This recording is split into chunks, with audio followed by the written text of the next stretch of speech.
Les invitamos a escuchar Hay mucha gente buena, un programa que dirige Almudena Delgado. Here comes the sun, here comes the sun, I say.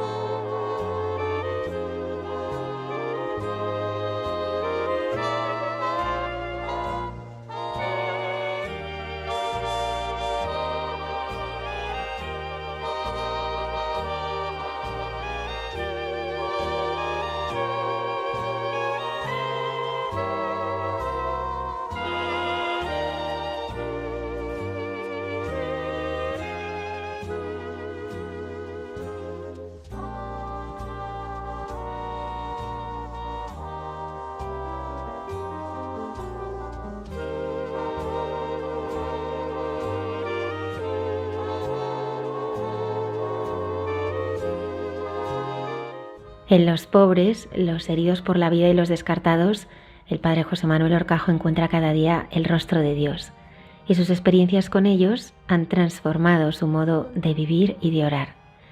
Esta noche comparte con nosotros estas vivencias y su profunda espiritualidad. El padre Miguel Márquez nos va a hablar de los guiños que Dios le ha hecho esta semana. Cayetana Jairi Johnson nos ayuda a comprender con mayor profundidad el encuentro de Jesús con la mujer adúltera. En Entre tú y yo, la hermana Carmen Pérez y José Manuel Palomeque dialogan sobre cómo no puede darse la fe sin que ello nos lleve a la oración personal.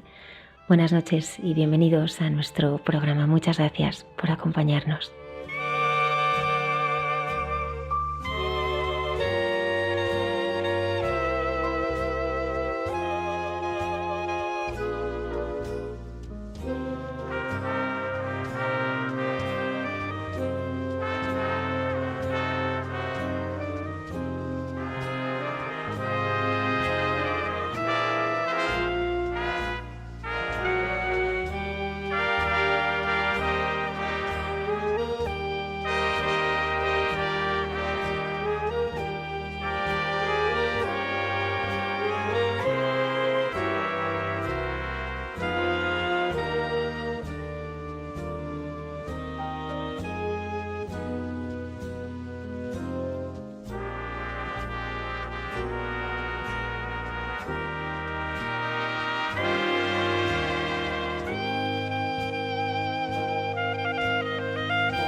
Heaven, I'm in heaven, and my heart beats so that I can hardly speak, and I seem to find the happiness I see when we're out together, dancing cheek to cheek.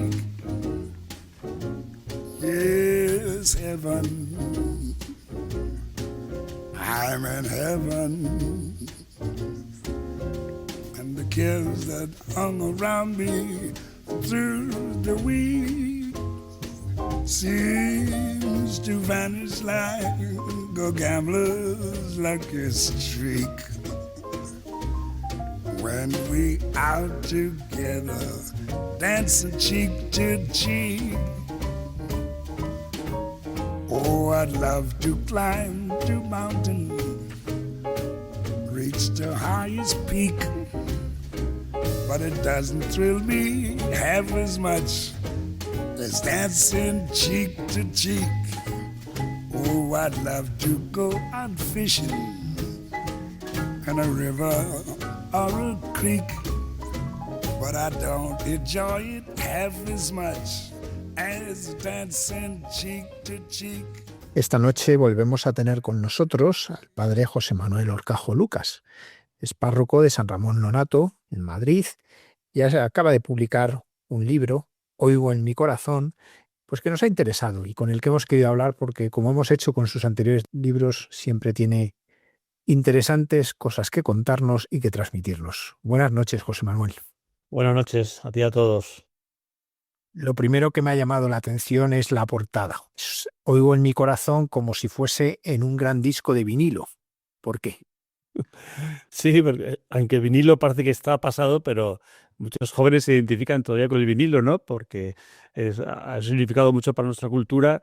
Es una forma de, igual que en los discos, escuchamos música y canciones muy interesantes, pues el disco del corazón es donde escuchamos a Dios, es donde realmente la aguja del Espíritu Santo va haciendo la música de Dios, ¿no? De hecho, somos un canto de alabanza cuando Dios pone su dedo en nuestro corazón. Tú has escrito varios libros. Cada libro es un reto, me imagino. ¿Qué has querido transmitirnos en este? Porque primero nos contaste tus apasionantes primeros años en tu parroquia. Luego nos hablaste de esas mujeres que has ido conociendo allí con historias tremendas, cada una de ellas, de esas 7 historias propias de una película y algunas casi de una serie, en que se mezcla pues grandes momentos de sufrimiento y dificultad y también del amor de Dios, también de la ética del cuidado. ¿Por qué oigo en mi corazón? ¿Qué quieres contarnos? Pues dando ejercicios espirituales a sacerdotes, a laicos, a religiosos, a seminaristas, ¿no? Me acuerdo de unos de los ejercicios espirituales me decía, bueno, es que esto tendría que ser un libro. Entonces me dio la idea de, pues oye, pues es verdad, porque se los iba enriqueciendo en base también a lo que veía que funcionaba, que ayudaba a la gente. Entonces nació la idea de, oye, pues poner por escrito parte de los ejercicios espirituales son más largos, pero parte de ellos, ¿no? Entonces fui seleccionando aquellos pasajes que como que llegaban más al corazón de las personas, ¿no? Luego lo he ido enriqueciendo con canciones, ¿no? Porque por eso el tema del disco que preguntabas antes, porque cada capítulo se introduce con canciones que a mí me han llegado al corazón, ¿no? Y que me han hablado de Dios, canciones de grandes artistas, canciones antiguas, otras más recientes, ¿no? Pues que me ha llegado al corazón. Entonces es una forma de como ir conectando pues lo que ha servido en mi vida espiritual y lo he compartido con otras personas, y de aquellas canciones también que me han llegado, a otras personas, ¿no? Y todo eso aplicado también con anécdotas personales, porque como el título es Oigo en mi corazón, pues también he puesto parte de mi historia de conversión, momentos de encuentro con Dios, para que también, porque yo hablo mucho de la espiritualidad narrativa, o sea, no es un libro, digamos, sobre espiritualidad, o que cuento cosas de autores espirituales, citas de San Agustín, Santo Tomás, San Ignacio, que son siempre tan importantes, sino que es un poco de espiritualidad narrativa, ¿no?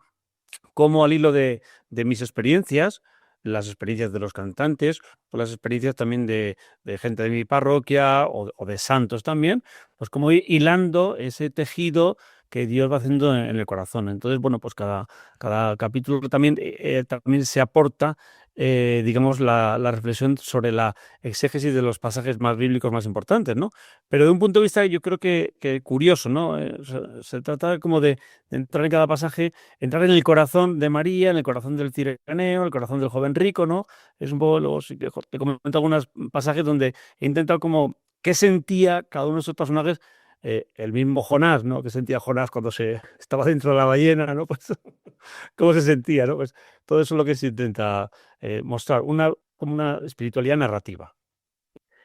¿Por qué tanta importancia de las canciones? ¿Cuál es el poder de la música? De hecho, tú ahí en uno de los momentos cuentas cuando andabas un poco despistado y esas canciones, en cierto modo, siendo canciones seculares, no estamos hablando de canciones religiosas, te rescataban.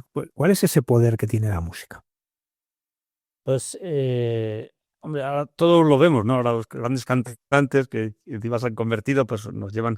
Pero yo lo he visto siempre desde siempre, ¿no? Esas canciones que han marcado tu infancia o tu juventud o momentos de tu conversión se quedan como muy grabadas. Porque yo creo que La canción lo que expresa es algo más grande que una idea, una frase, pues es como una línea en tu vida, pero la canción toca los sentimientos, toca la memoria, toca las expectativas, o sea, toca más cosas que una simple frase.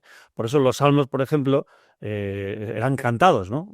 Han cantado, ¿no? Ahora hemos perdido la música, pero solemos cantarlo, ¿no? Porque un salmo es como una canción, es una canción, un poema de amor, entonces que es completa cuando es con la música, ¿no? Ahora, empiezas cualquier canción que te gusta, si solamente la lees, pues queda coja, ¿no? Tiene que estar como metida más en una historia de amor. Entonces, yo recuerdo cuando, en los momentos míos de mi conversión, escuchando una canción de George Michael, ¿no?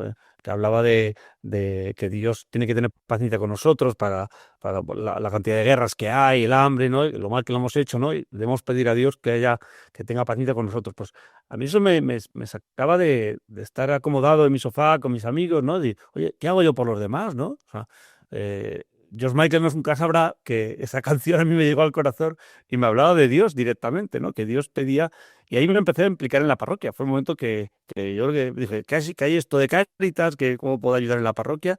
Porque fue no una predicación de un sacerdote, sino una canción de George Michael, ¿no? Y así tantos momentos de encuentro con Dios, canciones de amor, de chico-chica, pareja, pues uno dice, si es que Dios me quiere de esa manera, ¿no? Y entonces por eso yo creo que los jóvenes hoy tanto cantan, ¿no? Cantan tanto porque les dicen más que las frases, ¿no? Completa lo que dicen las frases. Sí, recientemente hubo un éxito muy grande que la gente se preguntaba, ¿habla de Dios? ¿Habla de una chica? ¿De qué habla, no? Y es que, pero pasa más veces, ¿no? Que eso es así. Otro aspecto que tiene, pues siempre que escribes, es el humor. ¿Por qué es tan importante el sentido del humor? Yo creo que es que Dios es el primero que se ríe de nosotros, de nuestras historias, ¿no? Como ese famoso dicho que cuenta, si quieres hacer reír a Dios, cuéntale tus planes, ¿no? Porque en el fondo, cuando contamos nuestros planes, nuestras pequeñas batallitas, pues Dios sonríe, ¿no? Yo creo que Dios es el primero que sonríe, ¿no? Entonces la vida espiritual, y yo creo que la espiritualidad nos llena de gozo, ¿no? Por ejemplo, la espiritualidad, el encuentro con Dios nos llena de gozo, ¿no? Entonces, sacarle la punta también, la punta humorística o, digamos, curiosa de las cosas, a mí me gusta mucho, ¿no? También porque a veces la realidad dramática, que no deja de ser dramática, pero no terminas de pillar el punto si no le ves la gracia que tienen las cosas, ¿no? Entonces, a mí me gusta en los pasajes del Evangelio que a veces los vemos como muy hieráticos, muy así, como muy solemnes, ¿no? Había momentos que Jesús se reía mucho con los discípulos, ¿no? Entonces, si falta ese tono de humor, yo creo que el Evangelio queda un poco cojo, ¿no? Y el Evangelio en nuestra vida diaria, porque al final las cosas o te ríes un poco de las cosas o si no lo dramatizas demasiado y no te enteras de la realidad de las cosas. Yo creo que Dios tiene más humor que nosotros mismos. José Manuel, en cierto sentido el libro comienza con tu primer rosario. ¿Por qué fue tan especial? ¿Por qué fue tan importante en tu vida? Sí, cuando me preguntan, ¿cómo fue cómo viste tú el sacerdocio? ¿Cómo encontraste tu vocación? Generalmente todo el mundo lo va viendo en un proceso paulatino, progresivo, poco a poco, hablando, en retiros, comedia. Yo lo vi en un segundo, ¿no? Fue un poco raro porque fue un segundo, ¿no? Fue el 3 de marzo de 1992, ¿no? Cuando haciendo unos ejercicios espirituales con mi parroquia de San Emilio en el Escorial. Yo tenía 18 años, estudiaba ingeniería industrial y entonces eso, el espiritual estaba un poco despistado, estaba un poco ausente, ¿no? Entonces fui a hablar con el sacerdote y digo, mira, no me centro, estoy perdido y tal. Y dice, ¿pero qué te pasa? ¿Va todo bien? Digo, sí, va todo bien. Y en un momento determinado se me escapó decirle, es que creo que Dios me pide algo. Y fue decir esa frase y comprender perfectamente que Dios me quería para sacerdote. Cosa que nunca había hablado con nadie, ni que había pensado, ni alguien me había sugerido, ni había leído un libro, nada. No recuerdo nunca jamás ese pensamiento. Quizás había pensado más ser astronauta que sacerdote. Y me quedé muy asustado, pero no le dije nada al sacerdote, él sigue hablando del matrimonio, pero yo salí muy asustado de aquella conversación, porque sabía que dentro de mi vida, que era una vida de casarme con mi novia, seguir con mis estudios, ser ingeniero, seguir con mis amigos, ¿no? Jesús me pedía que fuera sacerdote. Y salí con mucho miedo y pues asustado. Y en ese momento salimos y tocaba el rosario, ¿no? Entonces me dijo el sacerdote, que me vio así un poco con la cara blanca, ¿no? Defudado, claro, y dijo, venga, reza tú el rosario. Y yo digo, pues es que no sé cómo se reza esto. Yo lo había escuchado una vez, pero no tenía ni idea. ¿No? Mira, me dejó el rosario, las bolitas, pasa las bolitas. Yo te voy diciendo, te doy un codazo cuando... Bueno, entonces estamos todos los jóvenes y yo, pues, dirigiendo el primer rosario que recé en mi vida. Y no sé qué pasó, pero al final del rosario me llegó una paz tremenda. Y esa angustia que tenía yo de la sorpresa, del impacto, de qué ha pasado aquí, ¿no? O sea, como dice el libro, había escuchado en mi corazón perfectamente que Dios me decía que fuera sacerdote. Entonces, al terminar el rosario me di cuenta, fue mi primer encuentro con la Virgen. Fue la primera vez que encontré que la Virgen me abrazaba, tranquilo, hijo, no pasa nada, deja de temblar ya, ya lo iremos viendo. Entonces se fueron todos y yo me quedé sentado, me acuerdo, apoyado en la pared, ¿no? Y con el rosario en la mano todavía, ¿no? Y dije, pues sí, sí, sí. Ya, se me fue el miedo hasta hoy. Tú que nos vas desgranando en el libro, pues eso, como decías, pasajes, más que pasajes, personajes, ¿no? Que viven, pues como decías, tratas de transmitirnos su corazón, pero hay un momento en el libro que es las bodas de Caná, que cuando la mayoría de gente las escucha en un entorno de bodas, ¿no? Entonces se fijan más en el aspecto de boda, pero ¿por qué las bodas de Caná son tan importantes para la vida de un cristiano? Eh, Bueno, la boda de Caná es un misterio, claro, el primer milagro de Jesús, la primera manifestación de Cristo como el Hijo de Dios, y ahí dice, empezaron los discípulos a creer en él, ¿no? Exegéticamente es un pasaje con una gran importancia, su primera manifestación en público y demás, ¿no? Y ahí comenzaron los discípulos a creer en él. Y además hace una referencia clarísimamente a la Eucaristía, ¿no? El vino nuevo de la Eucaristía de los Santos Padres está muy comentado, ¿no? Pero yo quería, en este pasaje, no sé, siempre me ha dado la atención la mirada de la madre al hijo. Siempre me he quedado con eso porque, claro, Jesús hizo un milagro en contra de su voluntad. O sea, yo digo, cambiaron los planes de Dios. En el cielo se volvieron locos. Cambio de planes. De repente no ha llegado la hora, no estaba previsto. Yo pensaba que el primer milagro siempre, pues curar un ciego no estaría nada mal, ¿no? Pues, o yo qué sé, ¿no? Un cojo, algo así bonito, ¿no? Pues sería la hemorroides, sería por un milagro, ¿no? Bonito y demás. Ahora, convertir agua en vino, 600 litros, no parece. De hecho, a San Juan Bautista yo creo que eso le dolió un poco, ¿no? Cuando le contaban, oye, que tu primo ha hecho un milagro que le ha dado vino a toda la fiesta de el que no tomaba una sola copita de vino. Entonces, yo creo que es un milagro tan curioso que fue por empeño de la Virgen, ¿no? Y entonces ese momento de encuentro que el Evangelio lo narra muy poquito, ¿no? Pero esa mirada que le echa la madre a su hijo diciendo, ya sé que no es la hora, pero yo te lo pido. Entonces, yo me quedo centrado en esa mirada de la fortaleza de esa madre, y la obediencia de ese hijo que Jesús obedece a su madre, ¿no? Y entonces el Padre Celestial pues dice, hijo, cambiamos de planes, venga, que tu madre se ha puesto así y tu madre sabe que tiene un carácter, porque a mí me fijo mucho en la Virgen, siempre la vemos como la dulzura, la maternidad de la Virgen, y es cierto, su ternura la encomendamos como madre nuestra que nos aguanta y nos soporta. Pero sin embargo, como sabemos bien, las madres tienen un carácter tremendo. Y la madre son las que nos dicen, vas a hacer esto y lo otro, y gracias a ellas, yo de hecho reconocer que yo me confirmé porque mi madre me obligó y dijo, tú vas a hacer la catequesis y tú vas a hacer la confirmación. El día que no quería porque tuvo un percance y no quería ir a la ceremonia. Entonces, gracias a que mi madre se empeñó, pues me confirmé y ahí recibí el Espíritu Santo y fue un cambio brutal. Entonces yo siempre recuerdo a mi madre con ese carácter de una madre que sabe lo que tiene que hacer con su hijo. Y la veo a la Virgen un poco parecida, ¿no? Ella sabía que ahí se tenía que hacer el milagro, ¿eh? Y entonces, aunque Jesús no había hecho ningún milagro, ¿no? Y entonces, verla con ese carácter de ese mirar a Jesús y Jesús dejarse mirar por ella y decir, madre mía, qué carácter tiene mi madre. Entonces, yo pienso que Jesús pensaría, esta vale para madre de la iglesia, porque sabrá llevar la iglesia con verdadero corazón de madre. Entonces, yo veo ese corazón de madre que nos lleva a todos adelante, ¿no? José Manuel, utilizas una expresión en el libro que me ha llamado la atención, que es la lujuria digital. ¿A qué te refieres? Lujuria digital, por resumir, es irse a dormir con el móvil en la mano.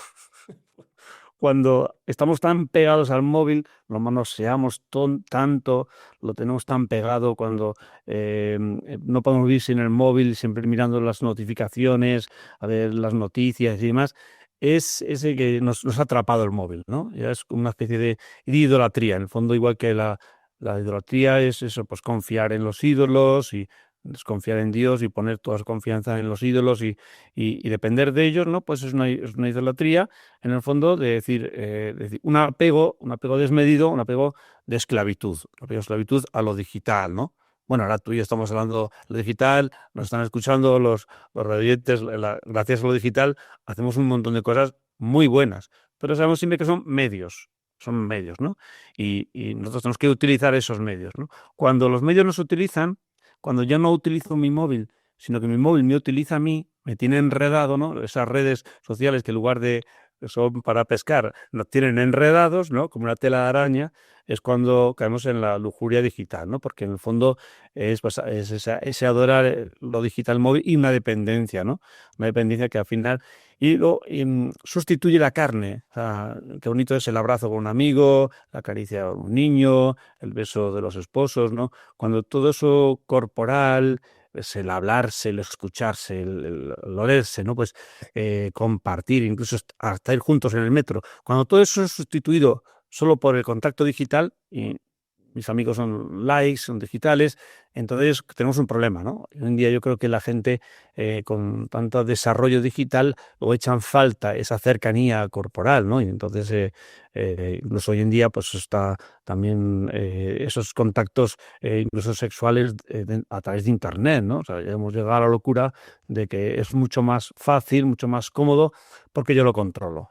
O sea, ya otra persona que la puedo escuchar o ver, pues no la puedo controlar. Es decir, en cambio, los medios digitales los puedo controlar. Le pulso el botón, doy el scroll, elijo lo que quiero y nunca discute conmigo, ¿no? No, yo digo que habría que hacer móviles que discutan y te digan, basta ya, corta, venga, ponte a estudiar, como hacen las madres. En cambio, el móvil te da todos estos gustos, ¿no? Y eso es un problema hoy en día, claro. Sin embargo, esto crece con la inteligencia artificial hasta el punto, bueno, que ya ha habido quien se ha casado con una inteligencia artificial. Si se puede decir que eso es matrimonio, ¿no? Que no se puede, pero sí hay ese movimiento.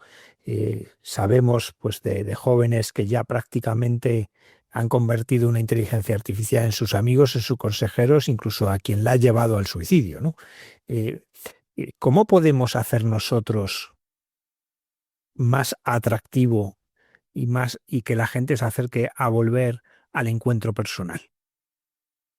Mm, Claro, bueno, es que todo el mundo busca el encuentro personal. El que busca el encuentro digital está deseando, ansiando un encuentro personal, pero quizás le da miedo, porque efectivamente el encuentro personal te reclama, te mira. O sea que aquí los filósofos franceses hablan mucho de decir, mira, mirar una cosa, nunca terminas aprendes a mirar hasta que no miras a alguien que te mira.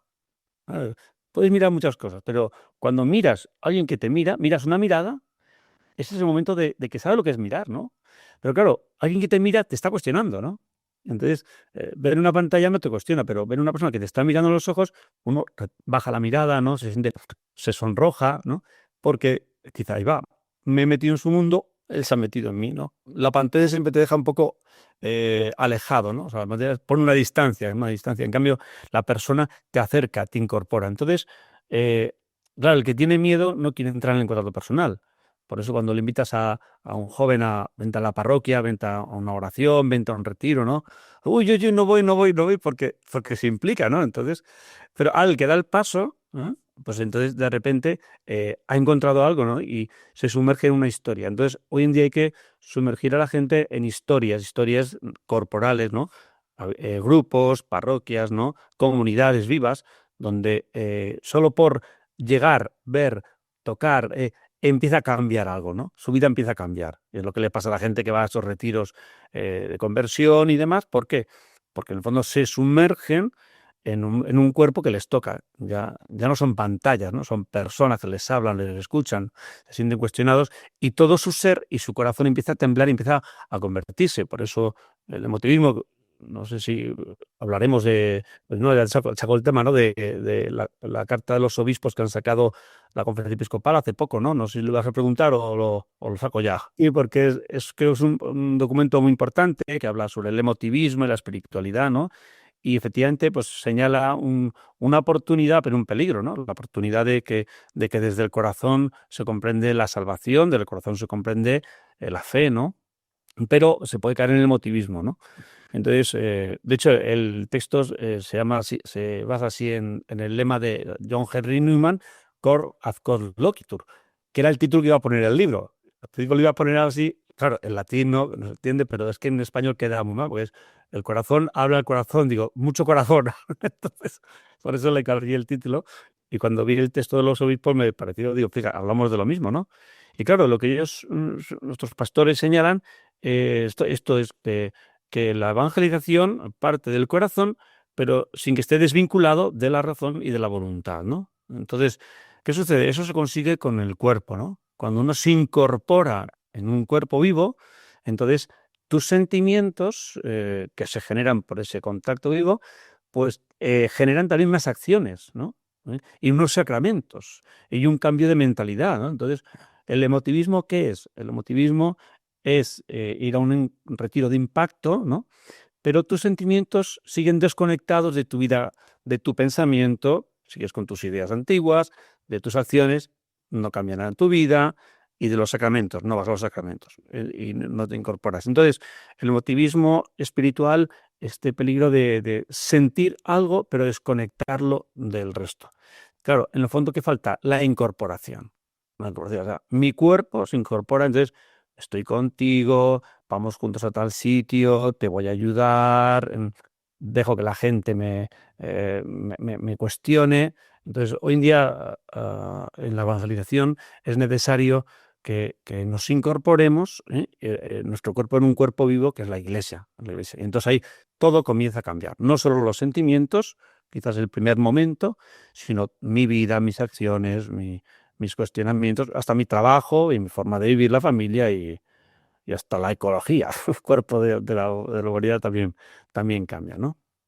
Así evitamos lo que es la idolatría y la inteligencia artificial, ¿no?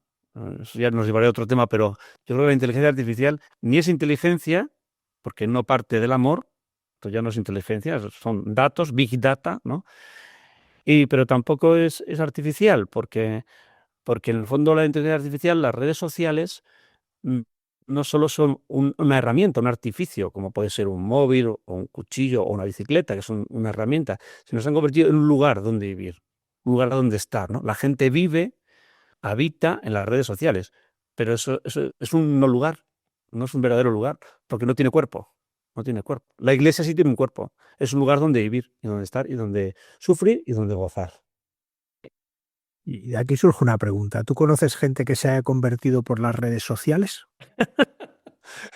Em, yo directamente no, pero me han contado muchos casos de. El otro día hablaba con un sacerdote británico que allí está en Londres y dice que cada vez son más conversiones de gente, bueno, hasta una parroquia tenía hasta 700 bautismos de adultos, me parece una barbaridad, ¿no? Pero gente y contaba que estos nuevos conversos vienen de familias ateas, de la increencia total, nunca han sido educados, ¿no? Pero cuando llegan a las parroquias, a las comunidades, ¿no? A pedir los sacramentos, resulta que ya saben de todo. Es decir, te citan a Santo Tomás, te citan a San Agustín, el catecismo, porque previamente se han informado. O sea, entonces dice, la catequesis con ellos no es catequesis que te voy a dar contenidos. Los contenidos ya los tienen. Han leído un montón de cosas, informarse, pero necesitan tocar, necesitan habitar, necesitan vivir, ¿no? Necesitan experiencias, ¿no? Entonces, son catequesis distintas, ¿no? No son el catecismo clásico, que ya se lo saben, sino darles un lugar de esperanza. Entonces, bueno, de alguna manera se han convertido a través de canciones, se han convertido a través de pensamiento, de vídeos, yo creo que también del vacío existencial. Hoy en día la gente, si solo le das ideas, la gente de las ideas te agotan, te cansan, ¿no? La gente necesita no solo ideas sobre Dios, sino tocar a Dios, ¿no? Entonces, por eso van a la iglesia y yo quiero esto que siento, quiero tocarlo, ¿no? Quiero experimentarlo, ¿no? Entonces, pero yo no conozco así a ninguno directamente. Y tocas un punto muy importante, que es el de las ideas, ¿no?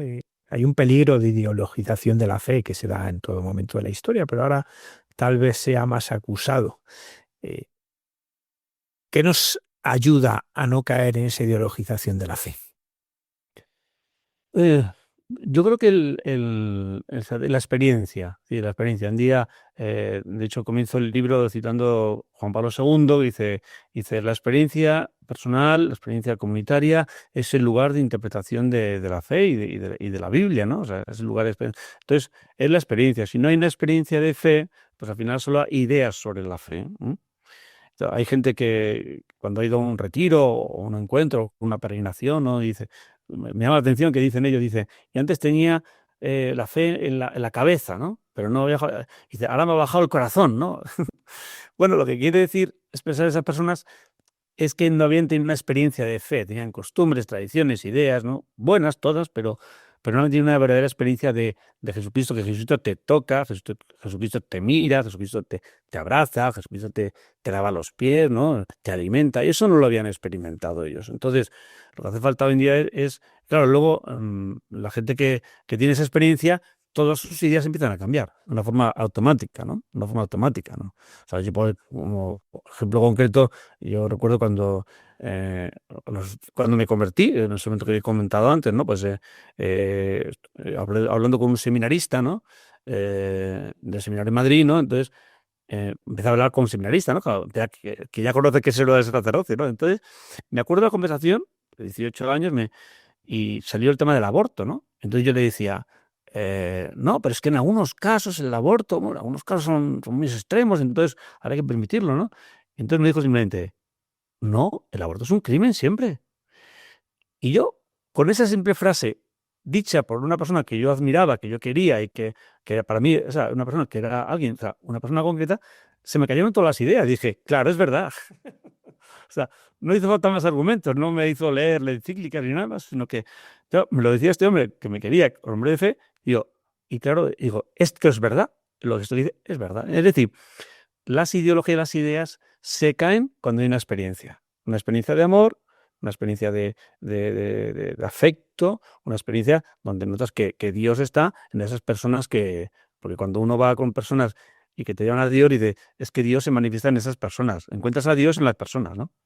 Cuando uno me pregunta, pero ¿cómo podemos decir a uno que dice, yo no creo en Dios porque no lo he visto? Entonces, si no lo he visto, no creo en Dios, ¿no? Digo, pues tú dile, digo, pero ¿me ves a mí? ¿Me ves a mí? ¿O no me ves a mí?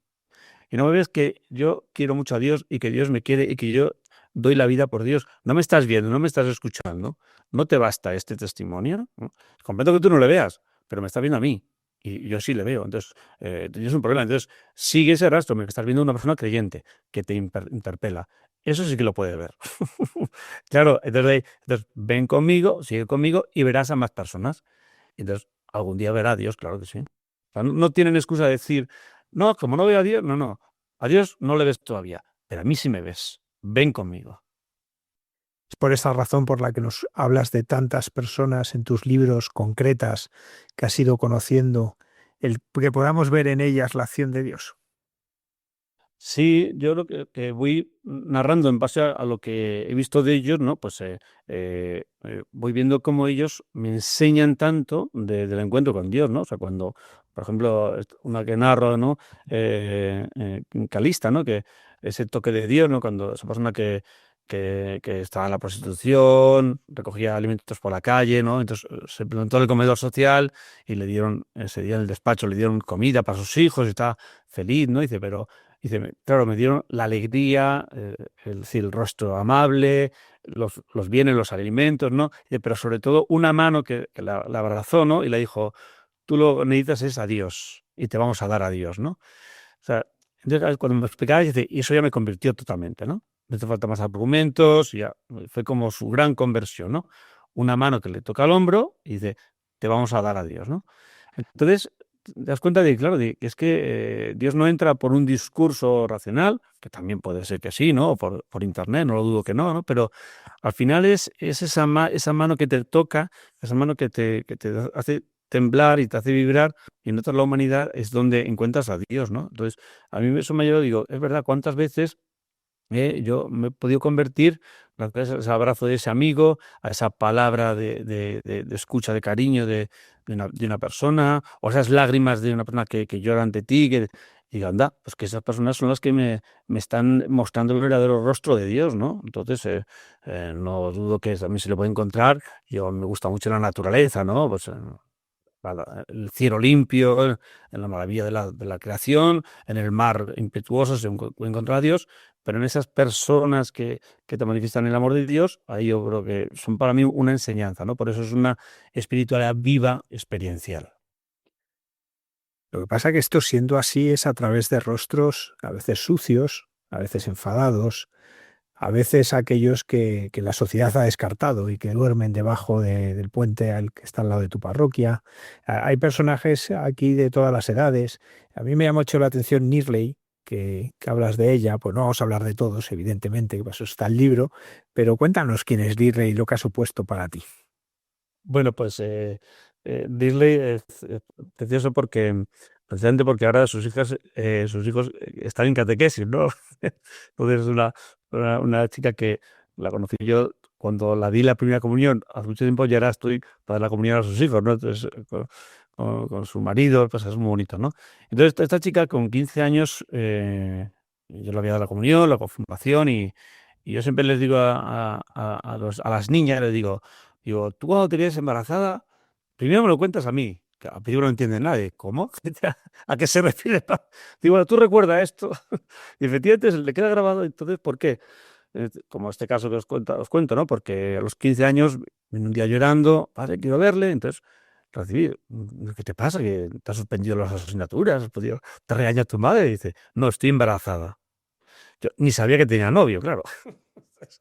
Claro, entonces yo intenté reaccionar bien, pues qué bonito. Claro, yo pensaba por dentro, digo, madre mía, tantas clases de afectividad, de sexualidad que hemos dado en la parroquia, no ha servido para nada. Pero entonces yo le tranquilicé y digo, no pasa nada, no te preocupes, ese hijo es nuestro, es tuyo, es mío, es nuestro y tal, ¿no?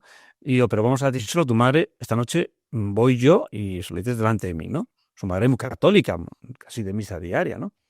Y me presenté por la noche a su casa y resulta, cuando ya se lo dijo, bueno, su madre cambió el rostro, yo vi que, lo cogió fatal, una hora y pico intentando que la madre, bueno, pero yo no la vi muy bien, no decía, no puede ser, no puede ser, no puede ser, digo, bueno, ya está el niño aquí.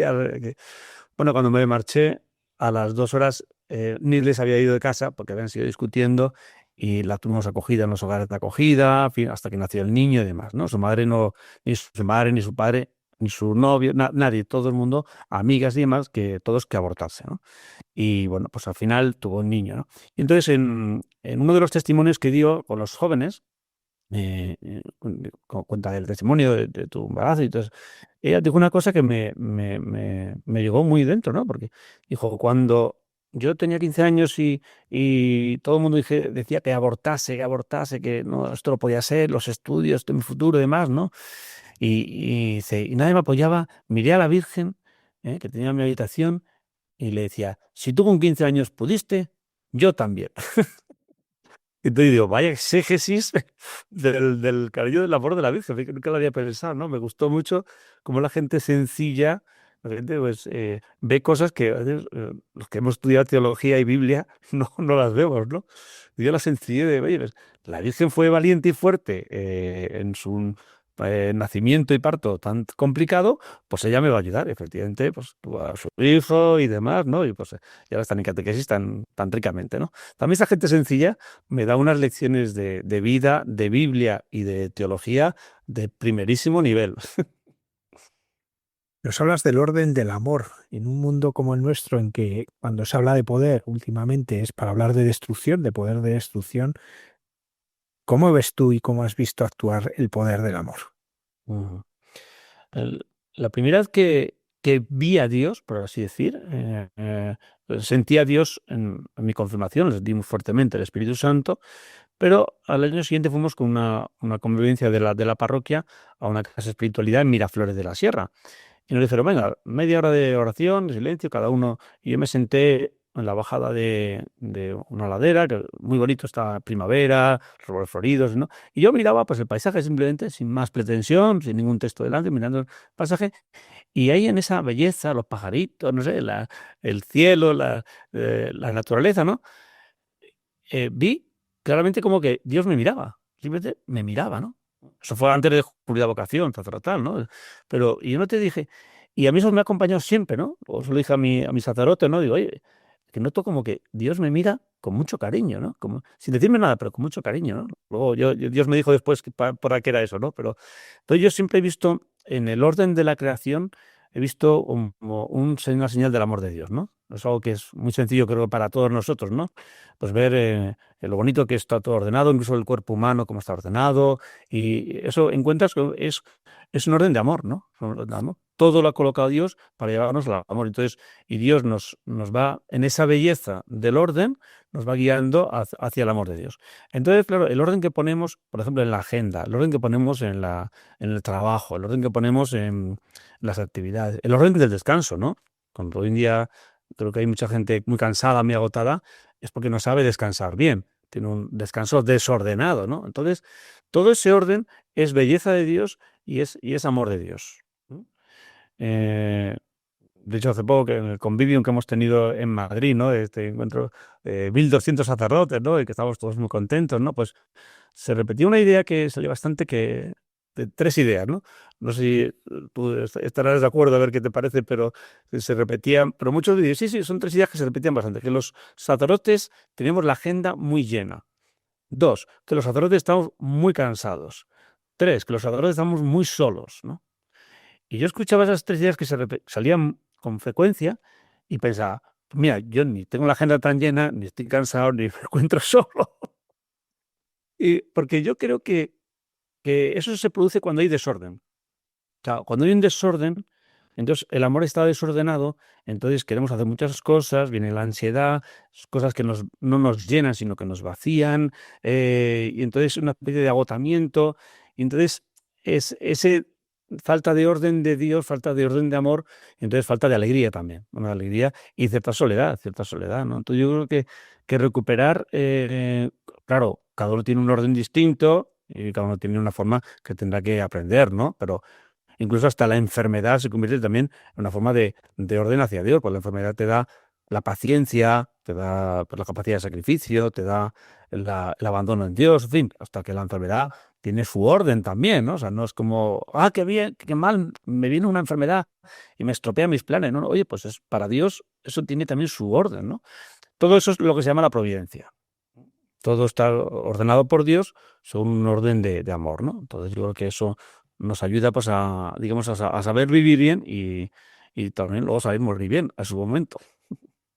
Lo recuerdo el caso de María Goretti, ¿no? Que lo cuento también ahí, ¿no? Pues esta mujer pues, vivió la castidad y vivió su entrega a Dios, ¿no? Pues digamos como que y aprendió a amar a Dios, dando la vida por luchar con su castidad, ¿no? Entonces, esta mujer también, digamos, como que el último acto de su vida fue como vivió toda su vida, una vida con orden, ¿no? Y entonces, y gracias a ella, pues se convirtió este hombre y dio un testimonio. O sea, creo que hasta vivir y morir si se hace con orden de amor, pues nos hace felices, claro.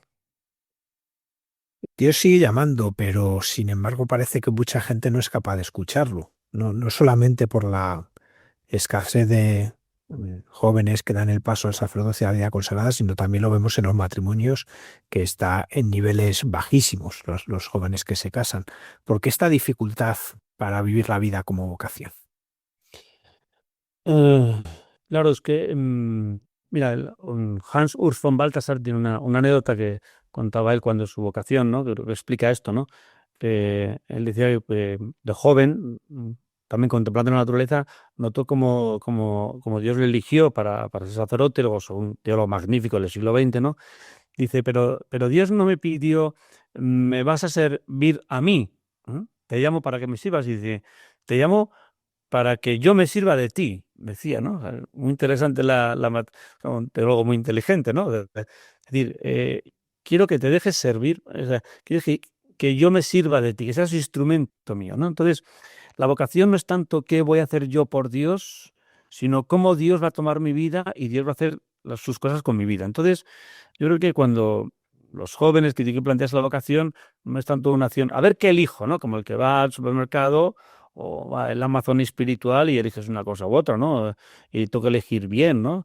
Sino dejar que Dios me elija a mí, ¿no? Dejar que Dios me elija a mí y dejar que Dios se sirva de mí, ¿no? Y entonces, Señor, estoy a tu servicio y ¿qué quieres hacer por mí? En ese sentido, no se trata tanto de qué tengo que hacer, sino cómo Dios me está llevando. Porque algunos están como diciendo, ¿y qué será? ¿Qué será? No, no sé qué, sino lee tu vida. Y Dios te ha llevado a este punto, te das otro punto. Recuerdo un seminarista que ahora se va a ordenar sacerdote, ¿no? Que nos contaba que estuvo estudiando aquí en Madrid, luego fue a estudiar a Londres, luego se hizo broker en Londres, luego fue a Calcuta, luego fue... Bueno, dio muchísimas vueltas, ¿no? Y al final llegó al seminario de Madrid. Entonces, le decía, dice, yo he dado muchas vueltas por el mundo, dice, pero noto que Dios me decía, mira, para llegar al punto final, yo tengo que parar por el punto 1, luego el punto 2, luego el punto 3, para al final poder llegar al punto inicial. Y dice, pero tienes que saber leer esa historia, ¿no? Entonces la vocación no es tanto a ver qué elijo yo, sino saber leer una historia de cómo Dios te va dando por un sitio, por otro, ¿no? Y entonces a veces hay que, más que elegir, es reconocer y hacer memoria de por dónde me ha llevado Dios, por dónde me ha llevado Dios, ¿no? Y eso es lo que yo creo que a mí me sirve mucho, por ejemplo, en mi vocación actual, ¿no? Porque pues, tengo vocación de sacerdote, de párroco y demás, pero aún así la vocación es continua, o sea, sigo buscando qué quiere Dios de mí en cada momento, ¿no? Entonces, una cosa que me ayuda mucho es la leí a Charles de Foucault, ¿no? Charles de Foucault estaba ahí en el desierto, en su monasterio pequeñito y tal, con los tuaregs, ¿no? Y entonces él rezaba muchas horas durante el día, meditaba la palabra de Dios, y cuando estaba más metido en el Señor, ¡pum!, llegaba un árabe que tocaba la campana, que quería verle, ¿no? Y le contaba una tontería y tal. Entonces él notaba que se irritaba cuando le interrumpían, ¿no? Y entonces que el Señor le dijo, no, deja que te interrumpan, que es lo que yo quiero, ¿no? Tú quieres orar, pero yo quiero que te interrumpan, ¿no? Entonces notó que había una caridad, ¿no? Y eso a mí me ayuda mucho, ¿no? Pero, cuando me interrumpe la gente que esté haciendo cosas, es como una llamada de mi vocación, ¿no? Deja que te interrumpan. Ahí encontrarás una llamada de Dios, ¿no? Más que pensando tú, a lo mejor te interrumpe un pobre, una mamá, una abuelita, y ahí vas comprendiendo qué quiere Dios de ti en esa interrupción que tú no querías. En este hilo se habla últimamente de un despertar religioso, el giro católico, pues a raíz de la película Los Domingos, de las canciones de Rosalía. ¿Tú cómo ves esto? ¿Tú ves realmente allí desde Puente de Vallecas, que es donde estás, que en los jóvenes hay una nueva mirada sobre la vida espiritual, sobre la fe? El, sí, se nota mucho que ahí, por muchas cosas que escuchas y demás, hay un gran despertar, un renacimiento o una renovación. Pero en el fondo no es que Dios llama más ahora que nunca, Dios ha llamado siempre igual, pero quizás están cayendo viejas barreras o viejas dificultades, ¿no? Eh, por ejemplo, a mí me encanta el ejemplo de Unamuno, ¿no? Miguel de Unamuno, rector de Salamanca, gran escritor de la generación del 27, ¿no? Pues él cuenta que en una carta que escribió ya de mayor a un amigo suyo, ¿no? Cuenta que dice que a los 18 años él era bastante religioso y entonces se planteó ¿qué querrá Dios de mí? Entonces, bueno, pues se planteó, dijo, voy a ir a misa, comulgo y después al terminar la misa abro la Biblia y a ver si encuentro una pista de lo que Dios me llama, ¿no? Entonces, la primera vez lo hizo, fue a misa, al terminar la misa, abre la Biblia, pone el dedo en un sitio y le sale el final del Evangelio de Mateo, id al mundo entero y proclamad el Evangelio. Se quedó tan asustado y dice, uy, esto es demasiado explícito, esto no se lo esperaba tan claro, ¿no? Entonces cerró la Biblia y dijo, bueno, esta no vale, era una prueba. Mañana hago la de verdad, ¿no? Al día siguiente fue a misa, comulgó, abrió la Biblia, ¿no? Así, donde pudo, ¿no? Y puso el dedo en un sitio y lee lo de el ciego que hemos leído hace unas semanas, ¿no? El ciego del nacimiento. Y leyó diciendo, os lo he dicho ya una vez, ¿por qué queréis que lo vuelva a repetir? Ya dice, me impresionó tanto que cerré la Biblia y nunca más volví a abrirla. Y no abandonó la fe. Entonces, ¿eso es una llamada de Dios? Clarísimamente, ya más claro, ¿no? Sin embargo, se bloqueó. Sus ideas, sus recorridos se bloqueó. Entonces, Dios sigue llamando de una forma muy clara a todos los jóvenes. Pero claro, cuando hay bloqueos de ideologías o de compromisos, entonces uno pues le cuesta decir que sí, dejarse arrastrar o soberbias o controles, ¿no? Entonces, hoy en día yo creo que los jóvenes, quizás por falta de estas ideologías que han caído o de convicción, no tienen convicción de nada. Entonces no están convencidos de nada, entonces se dejan llevar, son jóvenes, se dejan llevar, una sociedad líquida, un amor líquido, entonces tanto va a un sitio como va a otro. Entonces, cuando Dios les llama a través de música, a través de amigos o encuentros o sentimientos, ¿no? Entonces no tiene una oposición clara, entonces se dejan llevar, ¿no? O sea, ¿por qué? Porque en el fondo dice, si es que encuentro algo bueno y no hay nada que les bloquee. Yo creo que digamos que hoy en día hay menos obstáculos para reconocer esa voz de Dios o dejarse llevar por Dios, ¿no? Yo creo que- Ayer hablaba con una chica que se convirtió en Emaús, decía que ella que iba al psicólogo porque estaba sola en la vida, sin sentido, había abandonado la fe, ¿no? Y se sentía muy abandonada. Entonces fui al psicólogo para encontrar sentido a su vida. Y el psicólogo le dijo, eh, ¿cuándo es la última vez que tú recuerdas que eras feliz? Tenías una vida feliz, una vida plena, sencilla. Entonces ella empezó a recordar, tenía 40 años, ¿eh? Y a recordar y dice, pues la verdad es que, ahora que lo pienso, dice, cuando era joven iba a la parroquia. Entonces, digo, pues vuelve a la parroquia.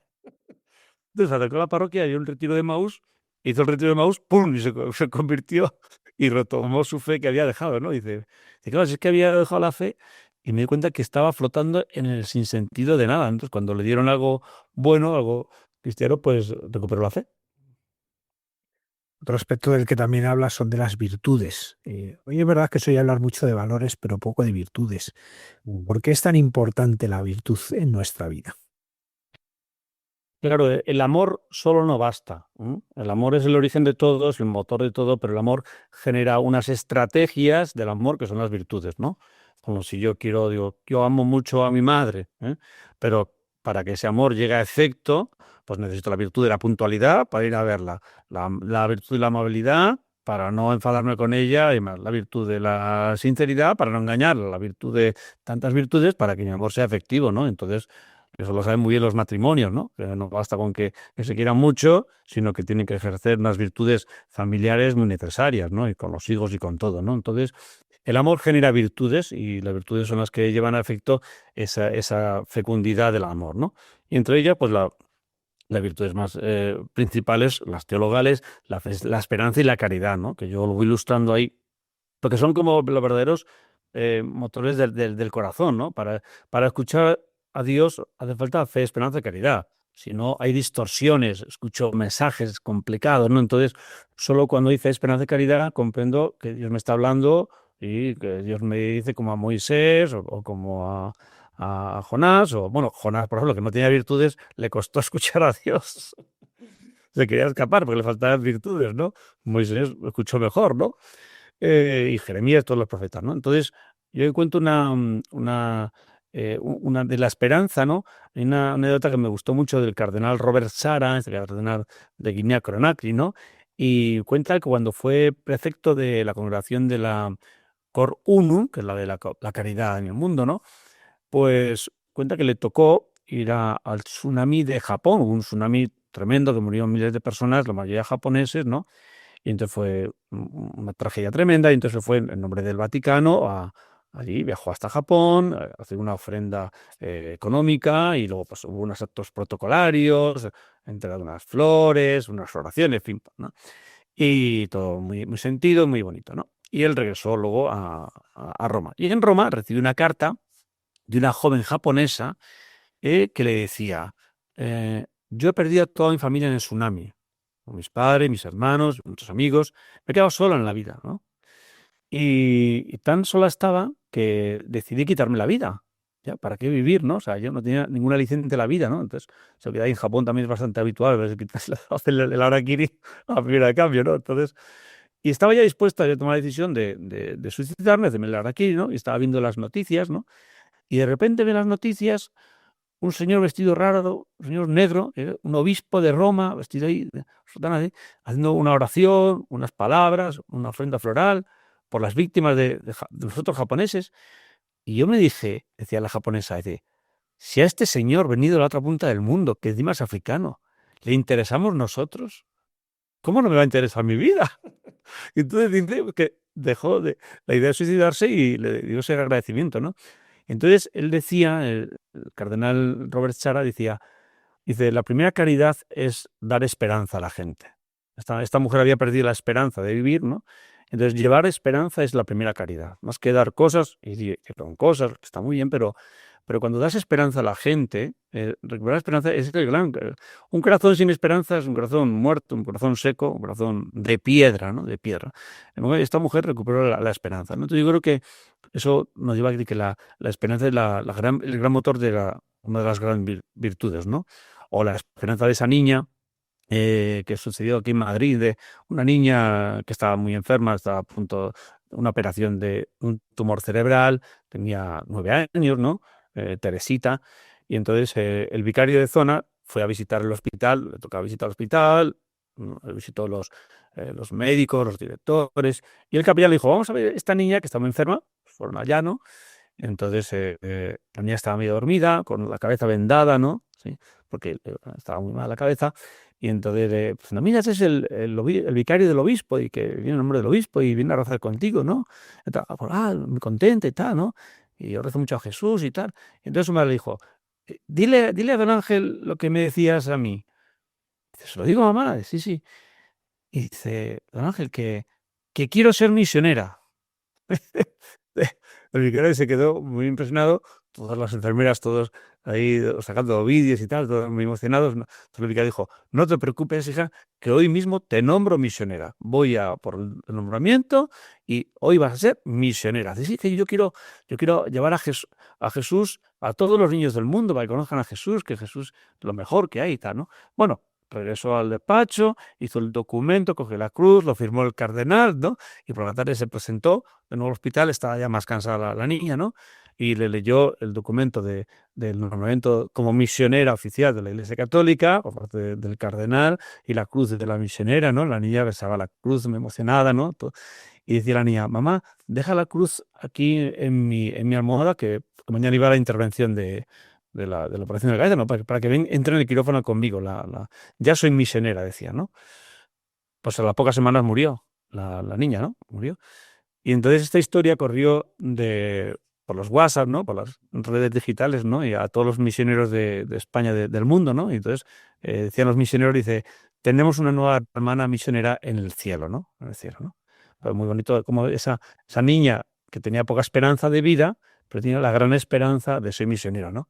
Yo creo que eso son las virtudes que alegran el corazón, ¿no? Un corazón con virtudes, si podéis hablar de la caridad y todas las virtudes, con fortaleza, como la Virgen, es el corazón que realmente fecunda el mundo, ¿no? Un corazón que fecunda el mundo. No solo que me siento a gusto a mí mismo, ¿no? Lo que decíamos antes del emotivismo. El emotivismo no genera virtudes, simplemente se quiere sentir bien, ¿no? En cambio, el corazón que escucha a Dios es un corazón que genera virtudes y transforma el mundo. Padre José Manuel Horcajo Lucas, párroco de San Ramón Nonato, muchísimas gracias por haber vuelto a nuestro programa y haber compartido pues todas estas vivencias que tan luminosas son para nosotros. Muchas gracias a todos.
Como sabe el padre José Manuel Horcajo, al que agradecemos que haya estado con nosotros, unir el humor, la música y la Sagrada Escritura para ayudarnos a crecer en nuestra vida espiritual.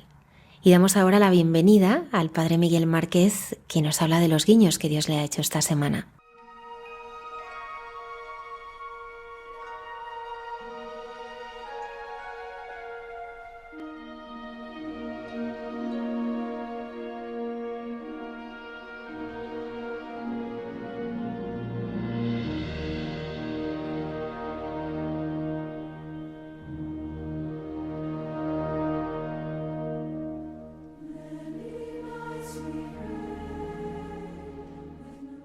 Buenas noches a todos, mucha paz. Hoy os hablo otra vez desde la montaña, desde un lugar muy bonito. Se llama Rocca di Papa. Es un pueblo como en escalera, muy agradable. Es un sitio no lejos de Roma, a una media hora, un poquito más.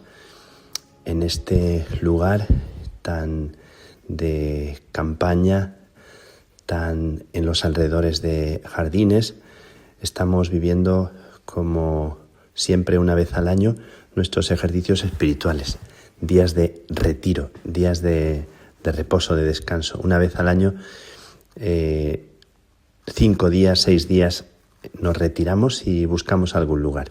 Es la primera vez que estamos en este sitio. De los 21 hermanos que somos en comunidad, nos hemos venido 20. Un hermano cuidando la casa, al que agradecemos su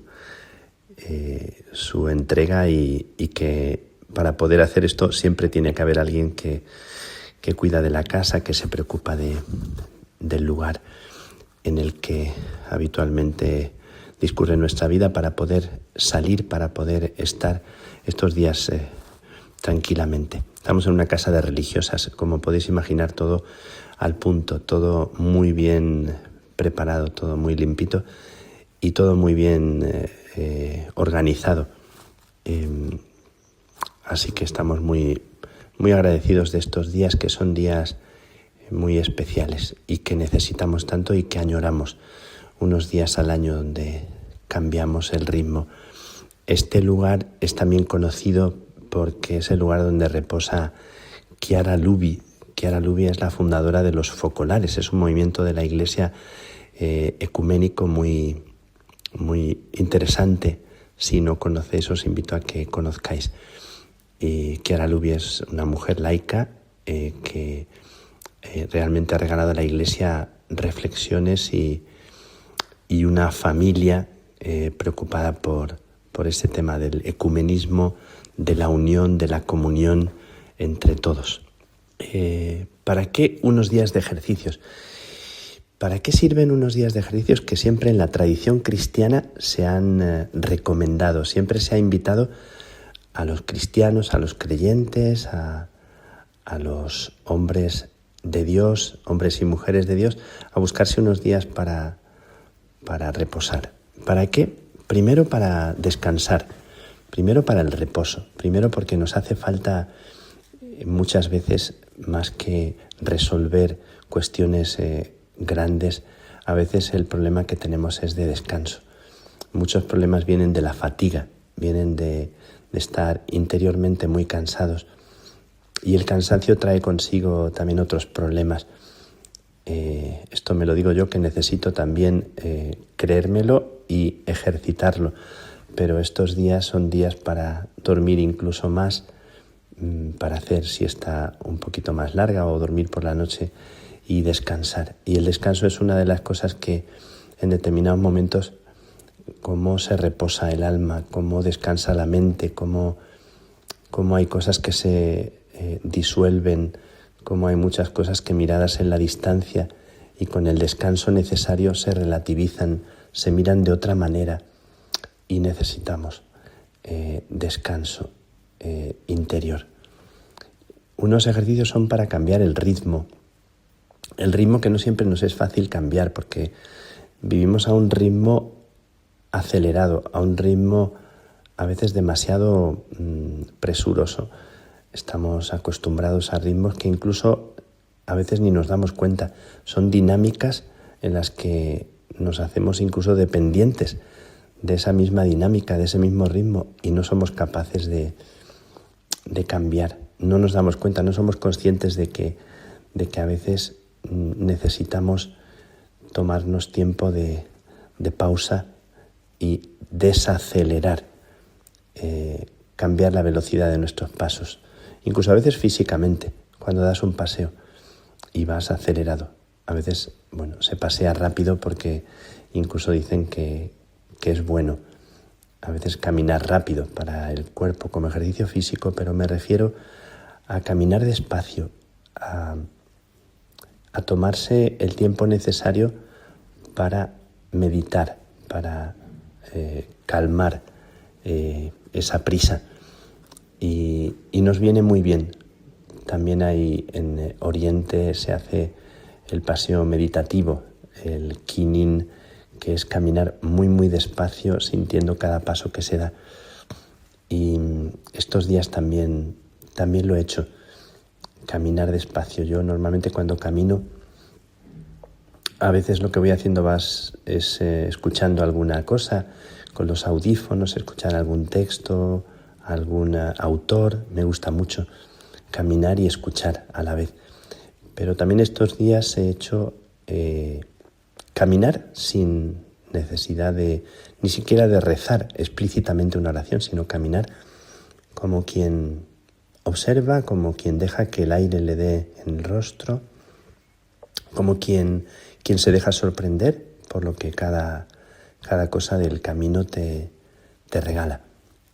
A veces no nos es fácil hacer esto, porque queremos siempre que el tiempo sea útil, queremos aprovechar al máximo, y a veces ese aprovechamiento también es algo no tan bueno.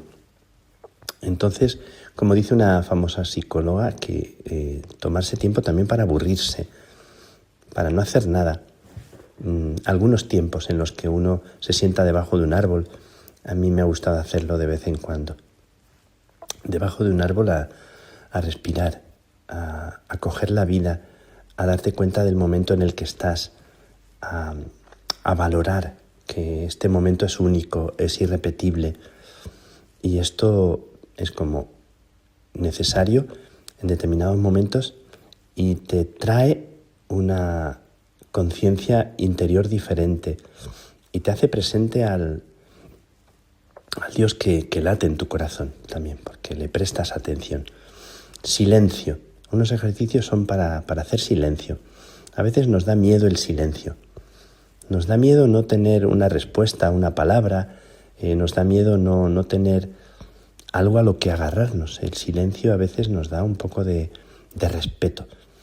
Silencio personal y silencio comunitario.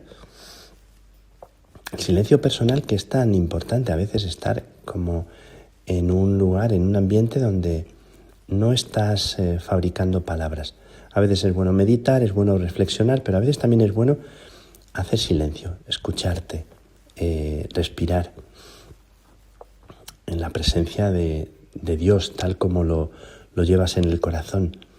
Pero nos da miedo, a veces nos da miedo el silencio sin palabras o sin respuestas. Y a mí me gusta mucho pensar en un silencio que no fabrica respuestas, en un silencio que se deja ser como tierra que acoge lo imprevisto. Bueno, pues estos días son también días para hacer silencio, para callar. Y lo hacemos también comunitariamente, que es una cosa muy poderosa. Es muy interesante estar como en un grupo en el cual, conviviendo juntos, no estamos todo el tiempo hablando. Todo lo contrario, estos días son días en los que hay alguien que nos propone un tema y nosotros escuchamos, ni siquiera comentamos. Y estamos en silencio juntos, en la capilla, en el comedor, en los pasillos. Resulta muy, muy, muy poderoso, muy interesante estar juntos en silencio, acogiéndonos mutuamente. Soledad, porque aunque estemos juntos hay una cierta soledad. cuando estás en silencio, estás en tu habitación, no estás comunicándote con cualquiera, no estás con el WhatsApp o con el teléfono. Tiempo de soledad, que también a veces da como reparo, da como cosa. A veces estos días he sentido también en algún momento como esa soledad, de estar como contigo a solas, ¿no? Uno siempre se siente tan confortado por la compañía de los demás, o que acudan a uno, o tú acudir a los demás, pero a veces tiempos en los que nadie acude a ti, ni tú tampoco acudes a nadie. Esa soledad sonora de la que hablaba San Juan de la Cruz, y que resulta tan útil. Yo creo que la gente sabia ha sabido estar a solas, ha sabido encontrar en la soledad su autenticidad, su palabra, su ser. La gente sabia ha sido gente que ha sabido entrar en esa soledad, que a veces es una soledad también en la que uno se siente un poco perdido, o uno se siente también desamparado, pero experimentar también ese desamparo y esa soledad. Son días de silencio para orar, para ponerse ante una mirada, para irte a la capilla y estar ahí, sin más, delante de él. Me ha gustado porque el sagrario de aquí tiene una ventanita que se abre y aparece ahí como la hostia, la forma, aparece Jesús en la Eucaristía. Me gusta mucho abrir esa ventanita y estar ahí por la noche, cuando no hay nadie o aunque haya alguien, pero estar ahí, hacer oración, hacer diálogo con el Señor de tu corazón, el Señor de tu vida. Dialogar con Él o expresar ante Él tu desconcierto, el momento que vives, tu sensación de estar en un momento particular en la vida, en el cual hay cosas que te ponen nervioso, hay cosas que te inquietan, hay cosas que te preocupan, hay cosas que te duelen, hay cosas que te alegran el corazón, pero como delante de Él dejar que suene la música que llevas dentro. Y son tiempos para reflexionar también, para meditar, para pensar. No siempre nos tomamos tiempo para pensar. A veces caminamos a impulsos de lo que llega, de lo que te preguntan, de lo que hay que hacer, de lo que el horario dice, pero reflexionar. Quiero pensar el sentido de lo que estoy viviendo. Y esto es tan importante también. Y luego, un tiempo de ejercicios es un tiempo también siempre muy útil para estar en la naturaleza. Por eso es tan importante que las casas de espiritualidad tengan un espacio de naturaleza. Qué palabra tan sabia la de la naturaleza, qué palabra tan oportuna en cada época del año. Y cada época del año es muy especial, porque el otoño, la primavera, el verano, el invierno, cada época es la vida con distintos matices, con distintos colores. Qué maravilla. Esta época del año también es muy especial aquí, donde estoy, porque la naturaleza está llena de fuerza, llena de brotes, por cierto, mirando siempre como me gusta mirar los árboles viejos con los brotes, pero mirando árboles que son todo brotes en este momento.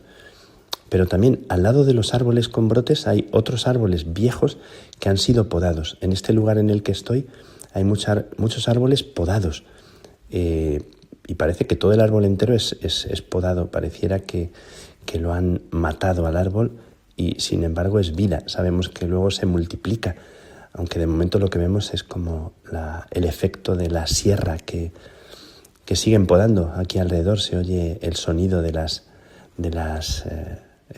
máquinas que están podando los árboles. Y dejar que el sol brille, ponerte ante el sol, que es tan bueno también, tan sano. Y estos días también hemos visto la nieve. Nos ha sorprendido la nieve, y días de oscuridad, de mucha niebla, y días de sol. Es curioso como en estos pocos días hemos visto alguna ardilla subiendo por el árbol, que me encantan. Hemos visto el gato que se sienta a la puerta de las monjas y se queda ahí tan tranquilo.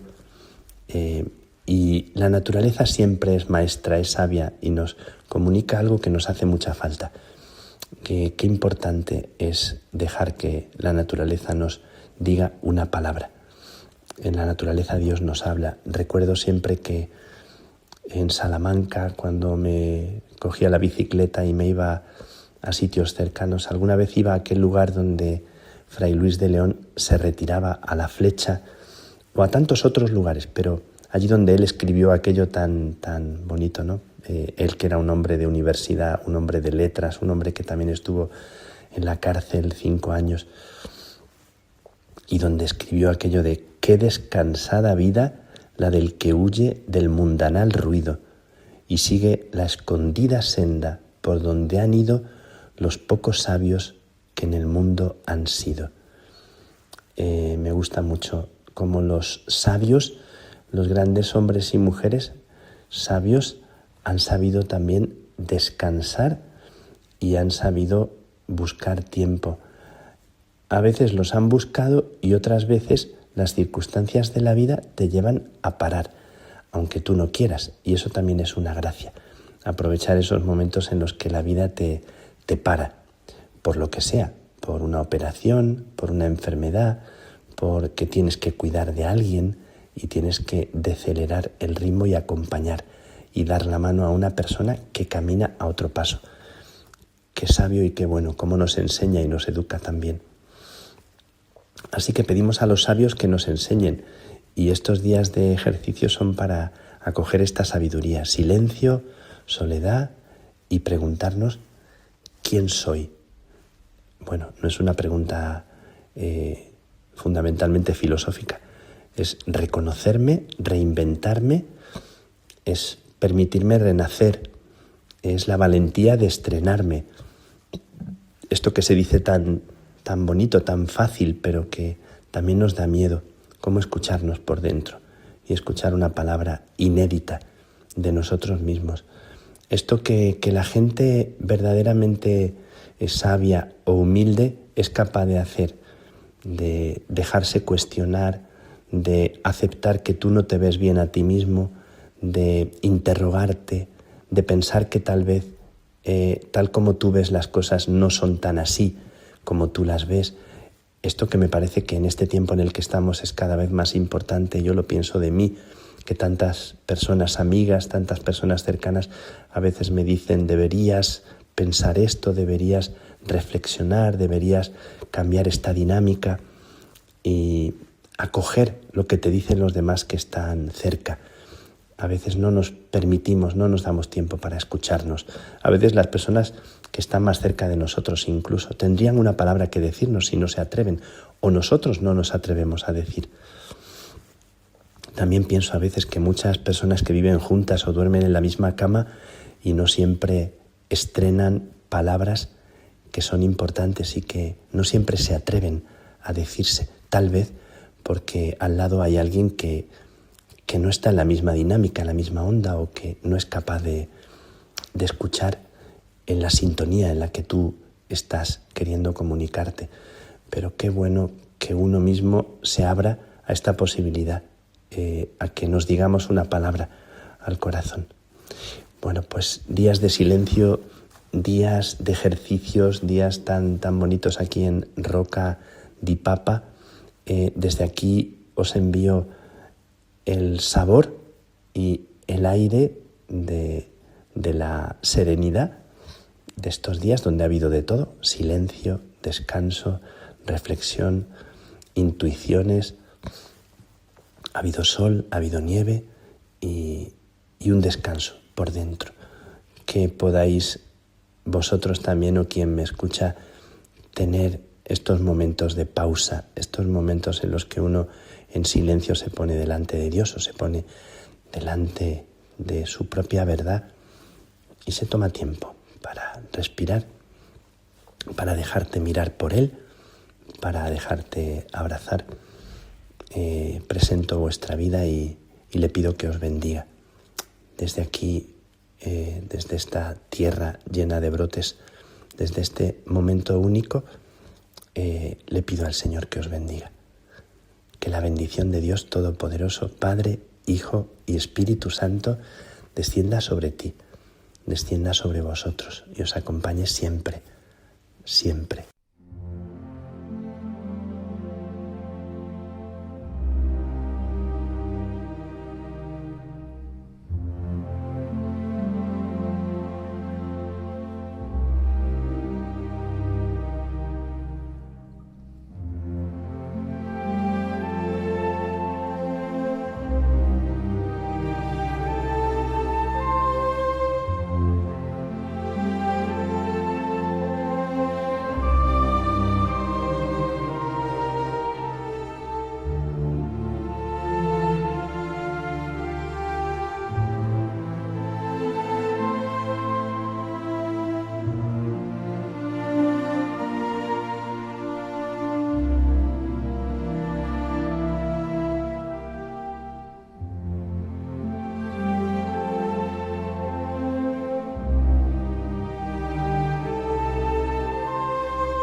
Cayetana Jairi Johnson nos va a ayudar a comprender con mayor profundidad el encuentro de Jesús con la mujer adúltera en Jesús en su tierra.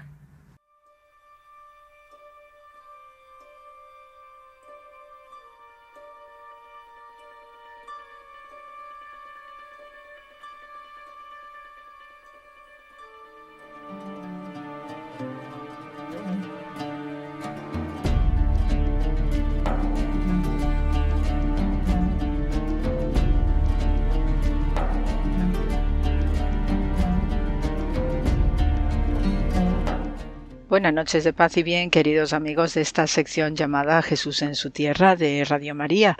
Y bien, pues en estos días que preceden a lo que es la Semana Santa, ¿no?, donde conmemoramos y vivimos de una manera recogida y también con la tranquilidad que nos da la esperanza de la resurrección de Jesús de Nazaret, pues tenemos el Evangelio de estos días que nos revela también importantes acontecimientos y pedagogías bíblicas en línea de lo que son las acciones sorprendentes y también simbólicas acerca de Jesús, particularmente con el pasaje del Evangelio de Juan, capítulo 8, sobre la adúltera. Entonces podemos leer en el texto que se nos dice que en aquel tiempo Jesús se retiró al monte de los olivos y al amanecer se presentó de nuevo en el templo y todo el pueblo acudía a él y sentándose les enseñaba. Los escribas y los fariseos le traen una mujer sorprendida en adulterio y colocándola en medio le dijeron: Maestro, esta mujer ha sido sorprendida en flagrante adulterio. La ley de Moisés nos manda apedrear a las adúlteras. Dice, ¿tú qué dices? Le preguntaban esto para comprometerlo y poder acusarlo. Pero Jesús, inclinándose, escribía con el dedo en el suelo. Como insistían en preguntarle, se incorporó y les dijo: El que esté sin pecado, que tire la primera piedra. E inclinándose otra vez, siguió escribiendo. Ellos, al oírlo, se fueron escabullendo uno a uno, empezando por los más viejos, y quedó solo Jesús con la mujer en medio que seguía allí adelante. Jesús se incorporó y le preguntó: Mujer, ¿dónde están tus acusadores? ¿Ninguno te ha condenado? Ella contestó: Ninguno, Señor. Jesús dijo: Tampoco yo te condeno. Anda y en adelante no peques más. Entonces, este texto tan formidable y tan emblemático al mismo tiempo, ¿no?, pues nos da una serie de claves internas acerca de acciones simbólicas que también desde el punto de vista de la cultura material no escrita las gentes del lugar captan de manera rotunda. Y dos, nos presenta también a un Jesús que, a pesar de que da esta señal enorme de misericordia, pero también es consciente de los rigores que suponen los actos de adulterio. Y por eso, pues, la continuación de la frase que, para recordar a la mujer en particular que no peque más, quiere decir que no sigas cometiendo adulterio. Eso no implica que haya que aplicar en derecho lo que es de derecho, pero también siempre pensando en los matices de la misericordia para no ser excesivamente punitivos, como suponía el caso de la lapidación por adulterio y otras cuestiones más que tienen que ver con la ley de Moisés, particularmente lo que es la bebida de las aguas amargas, que esto era una fórmula que aparece en el libro de Números sobre cómo probar que la mujer había cometido adulterio. Y en este sentido, este brebaje de las aguas amargas, pues digo bien que es un brebaje porque era de una composición bastante peculiar que a todas luces pues iba a provocar que la mujer fuese acusada de adulterio. Y consistía, según se lee en el libro de Números 5, que tenemos que la bebida de las aguas amargas se componía de polvo del tabernáculo mezclada con agua bendita, y en unos papiros se escribían unas sentencias, unas maldiciones, que luego se sumergían en este brebaje y se diluía la tinta, y con este líquido pues se hacía beber a la mujer acusada de adulterio para precisamente probar que es culpable. Y efectivamente sucedía que se decretaba la culpa porque la mujer se ponía malísima, se le inflamaba el vientre, y entonces esto era suficiente prueba para considerársela adúltera. Todo esto pues forma parte de lo que son las leyes históricas, donde sí sabemos, ¿no?, por legislaciones comparadas de la antigüedad, que el adulterio estaba severísimamente penalizada, Y en esto también los tiempos en los que vive Jesús, pues se va a dar otra dimensión acerca de lo que son las acusaciones de adulterio dirigidos exclusivamente contra las mujeres, gracias a un contemporáneo, a Jesús, también un formidable rabino de Israel y maestro, llamado Yohanan ben Zakkai. Este gran rabino, Yohanan ben Zakkai, ¿no?, cuyo apellido Zakkai, justo, ¿no?, es la parte o la forma aramea del Tzadik o del justo de Israel en lengua hebrea, pues era uno de los prominentes discípulos de Hillel, este sabio, a quien también Jesús le tiene en referencia por las múltiples enseñanzas, ¿no?, benignas en el judaísmo de su tiempo, en este siglo I, y a quien debemos, gracias a Hillel, pues la regla de oro del amor, ¿no?, la de ama al prójimo como a ti mismo, ¿no?, y otra serie de sentencias que demuestran una humanidad gigantesca que también se ve en la figura de Jesús de Nazaret y estos otros rabinos como Yohanan ben Zakkai. Este sabio ben Zakkai, pues en primer lugar conservamos su tumba junto a la de Maimónides en Tiberíades, al norte de Israel, y dos, también fue testigo de la dramática destrucción del Templo de Jerusalén del año 70, ¿no? Entonces vive con extraordinario dolor pues todo este mundo, estos acontecimientos de colapso y derribo de lo que es el mundo judío de entonces, y por ello pues va a ser también uno de los gigantes, ¿no?, como referencia moral y ética de la zona. Ya Yohanan ben Zakkai pues también compartía, digamos, el enfado y lo que es la preocupación por cómo estaba la sociedad hebrea de entonces, llena de convulsiones, llena de confusiones, en continuo enfrentamiento con el mundo romano, y también pues había una severa preocupación acerca de la laxitud o de la relajación de lo que es la ética y la moral judía. Y por ello, pues una de las manifestaciones más frecuentes de esta relajación de costumbres eran los pecados de adulterio, tanto por parte de hombres como por parte de mujeres, ¿no? Y parece ser que en este sentido, pues el rabino Yohanan ben Zakkai, al igual que Jesús, ¿no?, cuando le dice a la mujer adúltera que no peque más, pues estaba tratando de corregir ciertos abusos que se daban en estas relaciones personales, y por tanto Yohanan ben Zakkai pues veía, al igual que Jesús, en estos comportamientos, pues también lo que es Israel en su conjunto como una gran prostituta que también pues da sus amores a cualquiera, y esto ya se sabe que desde el punto de vista de lo que es la simbología bíblica trae nefastas consecuencias a Israel y la mayor parte de las veces su caída, cuanto no un exilio o una deportación, ¿no? Entonces, los mensajes que hay en estos comienzos del siglo I pues son de altísimo calado, de altísimo voltaje también por las denuncias continuadas acerca de estas costumbres, digo costumbres entre comillas, no, de adulterios y de prácticas no habituales en cuanto al decoro, la moralidad de lo que son los cónyuges, por ejemplo. Y en esta dirección pues tenemos que Yohanan ben Zakkai está parafraseando a Oseas, al profeta Oseas 4:14, en el que se nos dice que no castigaré a tus hijas cuando ellas forniquen, tampoco a vuestras nueras cuando ellas cometan adulterio, porque también los hombres se han ido con prostitutas, ¿no? Entonces, gracias a este versículo, pues Yohanan ben Zakkai logra cancelar lo que es tipológicamente, según los tribunales rabínicos de entonces, lo que es la categoría de adulterio aplicado a las mujeres, porque considera que hay una doble moral en la sociedad judía de entonces, en donde sistemáticamente se fustiga a las mujeres, pero no a los hombres que participan de estos actos también pecaminosos con otras mujeres o con prostitutas, que también el ser infiel a la esposa con prostitutas se consideraba adulterio. Entonces por eso tenemos a Jesús de Nazaret pues igualmente amonestando a la mujer en el sentido de que debe corregir sus acciones, pero igualmente está también liberándola de todas las hipocresías y los cinismos de los varones que querían lapidarla, porque también en esta dirección, como Yohanan ben Zakkai, pues está reprochando y recriminando lo que es esta hipocresía social con respecto a estos delitos de la carne, ¿no?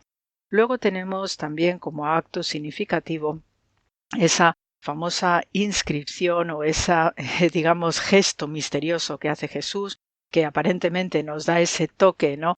Digamos, hasta incluso estrambótico, que mientras hay un ambiente alterado donde se quiere apedrear a esta mujer, están todos los hombres con la piedra a la mano, están levantiscos, están provocando a Jesús continuamente, pues él con toda tranquilidad está escribiendo algo en el suelo, está pendiente obviamente de la situación, pero está totalmente tranquilo, apaciguado, y esto también revela, ¿no?, lo que es la personalidad de Jesús, ¿no?, de contención, de saber escrutar, ¿no?, cuáles van a ser los movimientos siguientes, sobre todo para dar una respuesta contundente a estos hombres, ¿no? Y entonces, en este sentido, se ha querido ver en el gesto de Jesús pues una referencia al profeta Jeremías en el capítulo 17, donde también pues hay una fuerte amonestación contra Israel, contra sus prevaricaciones. Ya sabéis que el profeta Jeremías pues es el profeta del exilio de Babilonia, y por eso pues ahí tenemos los continuos quejidos, los llantos de Jeremías, que también él mismo no sufrió en carne propia, que es este entorno de que no me escuchan, que no me prestan atención, y por tanto pues es llevado de un sitio a otro, entre Egipto, entre Babilonia, etcétera. Sufre muchísimo maltrato. Hay momentos en que también el profeta Jeremías se desanima muchísimo, ¿no? Y por eso pues tenemos la referencia en este gesto de Jeremías 17, porque hay una amonestación fortísima acerca de aquellos que hacen apostasías, que no siguen los mandamientos de Dios, etcétera, ¿no?, en este discurso duro del profeta Jeremías, y señala que los nombres de aquellos, ¿no?, que no siguen a Dios, pues serán escritos en el polvo del suelo, ¿no? Entonces, este gesto que está haciendo Jesús, pues también, ¿no?, de alguna manera hace eco a lo que es esta amonestación fortísima del profeta Jeremías, que entre otras cosas, ¿no?, pues abogaba también por que la sociedad judía de entonces se quedase tranquila, que no estuviera tan alterada, que no provocase las iras de lo que es el rey Nabucodonosor de Babilonia, porque efectivamente ya sabemos después lo que sucede, ¿no?, cuando se provoca un rey todopoderoso. Y por tanto, pues Jeremías, que procuraba, ¿no?, tranquilizar a la población de su tiempo, ve que no lo consigue y finalmente son deportados, y esto pues conduce también a la primera destrucción del templo de Jerusalén. Pues utiliza estas imágenes, ¿no?, de que todos aquellos que provocan estas situaciones catastróficas por divisiones, por discusiones internas, por provocar también, ¿no?, situaciones catastróficas, pues al final igualmente la obligación de todos es mantener la paz social, la paz de la nación, y por tanto pues todos estos levantiscos pues al final provocan una situación catastrófica, ¿no?, y de injusticia también, ¿no?, desde el punto de vista de los conciudadanos. Por tanto, aquellos que no han seguido, ¿no?, los mandamientos de Dios en todas estas exquisiteces éticas, ¿no?, de entonces, pues sus nombres quedarán inscritos en el polvo, ¿no? Por ello, pues este gesto de Jesús, que también son gestos que a buen entendedor pocas palabras, y en esto pues aquellos que tenían la piedra a la mano se dan cuenta de que está haciendo este recurso a lo que Jeremías siglo atrás había ya comunicado, pues ellos también, ¿no?, sienten este pavor de no ser inscritos, ¿no?, en el polvo del suelo, ¿no?, por haber prevaricado y por haber acusado injustamente, teniendo en cuenta que ellos también estaban cometiendo sus propias prevaricaciones. Así que estos son también de las tantas enseñanzas para nosotros, que cuando levantamos dedos acusadores, pues primero acusémonos nosotros mismos de nuestras acciones y después ya veremos, ¿no?, hasta qué punto debemos ser tan rigoristas y tan rigurosos con el prójimo. Así que con el programa de hoy pues se os manda mucho amor, como siempre, en estos inicios de nuestra Semana Santa. Gracias por la escucha y hasta la semana que viene.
Como cada semana, la hermana Carmen Pérez y José Manuel Palomeque nos sorprenden con sus diálogos. Esta noche nos hablarán sobre cómo no puede darse la fe sin que nos lleve a la oración personal, en Entre tú y yo.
José Manuel, fíjate qué afirmación. No hay fe sin oración personal. Esto lo ha dicho el Papa. No puede, desde luego, darse la fe sin que nos lleve a la oración personal. Insisto, son palabras del Santo Padre. Porque la fe implica necesariamente una relación única, vital con Dios, sabiendo que Él nos ama. Es creer en el amor de Dios que nunca falla y transforma nuestra vida. Supone un acto libre de entrega personal a Dios, un diálogo continuo con Él. En Dios vivimos, nos movemos y existimos, y este diálogo que nos lleva también, claro, al encuentro con nosotros mismos y con los demás. Como dice Santa Teresa en su conocidísima expresión, la oración es tratar de amistad con quien sabemos nos ama. Implica que tu fe no es solo un conjunto de creencias, sino una relación viva y única con Dios, con uno mismo y con los demás. El hombre solo se puede comprender a partir de Dios, y solo viviendo en relación con Dios su vida será verdadera. Ser hombre, al fin y al cabo, significa esencialmente relación con Dios. Y está claro que incluye también el hablar y escuchar a Dios. Dios, dice la Escritura, se dirige a cada uno de nosotros llamándonos por nuestro nombre. Sintámoslo en nuestro interior. Sabernos mirados y llamados por nuestro nombre. Me gusta mucho lo que dices. Me viene al corazón la canción Pescador de Hombres, que le gustaba tanto a San Juan Pablo II y que cantó en español varias veces. Señor, me has mirado a los ojos, sonriendo has dicho mi nombre. El amor de Dios por cada uno de nosotros es totalmente personal y nos vamos a centrar en el primer mensaje del Papa León XIV sobre la Constitución Dei Verbum del Concilio Vaticano II, que se centra en la amistad con Jesús como centro de la fe y, claro, evidentemente en la experiencia agustiniana. San Agustín, no sé si es pobre decir que es un compañero de camino del Papa León XIV.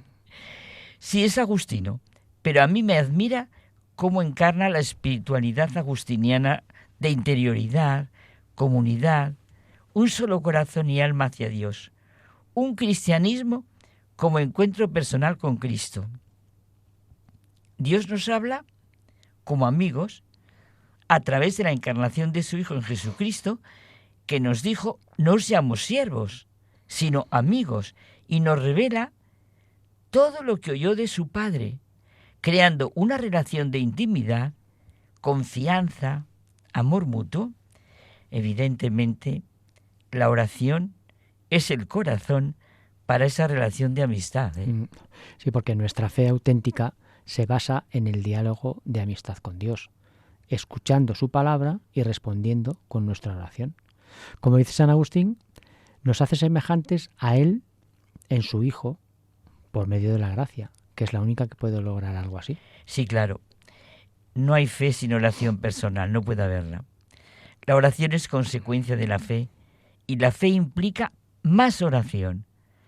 La oración alimenta la fe, fortalece la confianza en Dios y, como estamos diciendo, profundiza en la relación personal con Él y hace la fe más viva y real. La oración sin fe es absurda. No busca la voluntad de Dios. Quien dice que tiene fe y no ora es una fe débil. Acaba siendo inexistente. Claro, la oración es el ejemplo y mandamiento de Cristo. Él nos mostró la importancia de la oración. Mira, podíamos leer los evangelios sintiendo la constante oración de Jesús al Padre. Claro, al hablar de la oración, estamos pensando en cómo nos enseñó Jesús a orar con el Padre Nuestro. Ya hemos comentado que el Padre Nuestro es la oración cristiana por excelencia, modelo y resumen de la fe cristiana. Es la más universal y fundamental para todo el mundo. Es que rezar esta oración del Padre Nuestro subraya el sentido de comunidad cristiana, y lo sentimos en el uso de los pronombres nuestro, nosotros, nuestras ofensas. Es la oración que más fomenta la fraternidad y perdón mutuo como familia de fe, que es la Iglesia. Sigamos, Carmen, con lo que nos dice el Papa León de cómo no es posible la fe sin que nos lleve a la oración personal. Sí, es verdad. La amistad con Dios es nuestra redención y salvación. Dios invisible nos habla como amigos, movido por su gran amor. Mora en nosotros y nos invita a la comunicación con Él. El Dios del Génesis ya dialogaba con los hombres, incluso ante el pecado, que interrumpe este diálogo y no cesa de buscar establecer una alianza con ellos cada vez. Así, cuando Dios se hace hombre en su Hijo, para venir a buscarnos, restablece el diálogo de manera definitiva. La nueva alianza es nueva y eterna. Dios nos habla a la luz de la Constitución Dei Verbum. El Papa nos recuerda la diferencia entre la palabra y la charla. Es importante comprender la diferencia entre la palabra y la charla. Esta última se detiene en la superficie y no realiza una comunión entre las personas. Tú y yo no charlamos, tú y yo dialogamos y nos encontramos. En las relaciones se dan las relaciones auténticas. La palabra no solo sirve para intercambiar informaciones y noticias, sino también revela quiénes somos. La palabra posee una dimensión reveladora que crea una relación con el otro. Así, hablándonos, Jesucristo se nos revela como el enviado a nosotros por el Padre y nos invita a la amistad con Él. La palabra alimenta las relaciones. Primero se debe cultivar la escucha, indica el Papa, para que la palabra divina pueda penetrar en nuestras mentes y en nuestros corazones y al mismo tiempo hablar con Dios. ¿Cómo? A través de la oración. No para comunicarle lo que Él ya sabe, sino para revelarnos a nosotros mismos. Claro. Por tanto, José Manuel, la oración es necesaria para vivir y cultivar la amistad con el Señor. Esto, claro, se realiza en la oración litúrgica y comunitaria, en la que no somos nosotros quienes decidimos qué escuchar de la palabra de Dios, sino que Él mismo, quien nos habla por medio de la Iglesia. Bueno, y también necesariamente, evidente, en la oración personal, que tiene lugar en el interior del corazón y de la mente. Añadió el pontífice, nuestro Santo Padre, que nos exhorta a encontrar momentos de recogimiento en medio de la rutina diaria. Durante la jornada y la semana del cristiano, No puede faltar el tiempo dedicado a la oración, a la meditación, a la reflexión. Solo cuando hablamos con Dios podemos también hablar de Él. Si Jesús nos llama a ser sus amigos, intentemos no desoír su llamada. Acojámosla, cuidemos esta relación y descubriremos que la amistad con Dios es nuestra salvación y nuestra felicidad. Mira, para San Agustín, la oración es un diálogo de amor vital, un don de Dios que nos prepara para recibir sus gracias, una apertura constante a la presencia divina que se expresa en el deseo sincero y en la perseverancia, y una forma de que nuestra propia vida, a través de las obras buenas, se convierta en alabanza a Dios. Es invocar a Dios para que crezca nuestro deseo de Él, no para informarle, como decíamos, lo insiste el Papa, de necesidades que ya conoce, y para que Él purifique y disponga nuestro corazón para sus dones. Sí, la oración es un regalo de Dios, no solo un esfuerzo humano. Es Él quien nos capacita para desearlo y pedirlo. Es una conversación íntima donde se abre el corazón a Dios, permitiendo que Él construya su reino interior en nosotros. Me hace muchísimo bien sentir que mi mismo deseo es mi oración.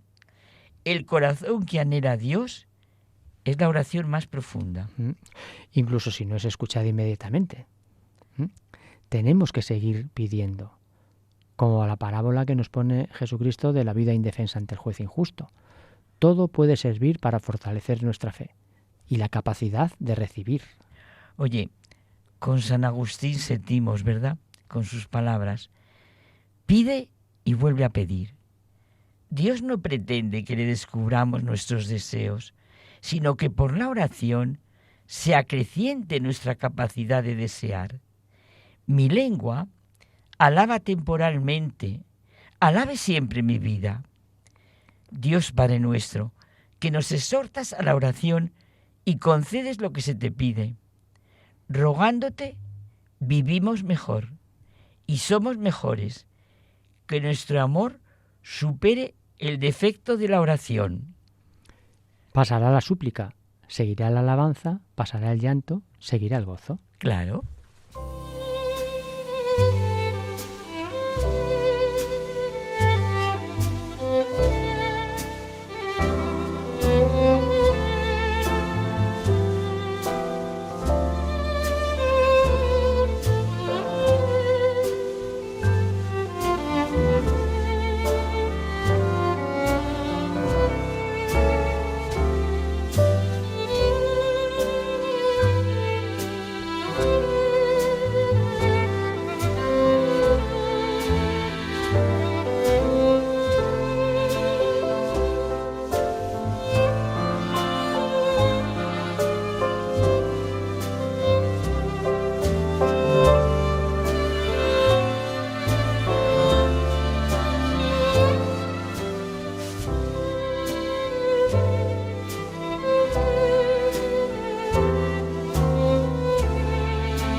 Nos despedimos hasta el próximo programa, deseando que preparéis el corazón para vivir esta Semana Santa. Ya sabéis que podéis descargaros nuestros programas en la página web de Radio María, que hay una dirección de correo electrónico a la que podéis escribirnos. Hay mucha gente buena @radiomaria.es.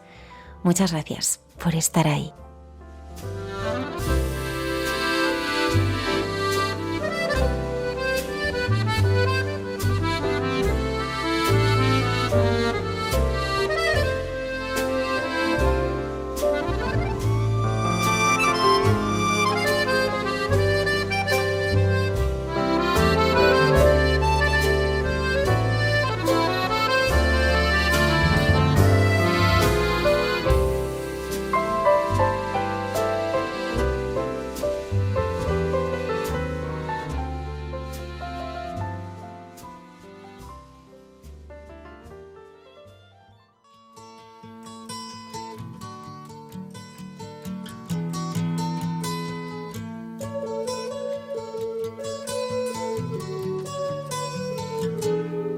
Han escuchado en Radio María Hay mucha gente buena, un programa que dirige Almudena Delgado. I say it's alright.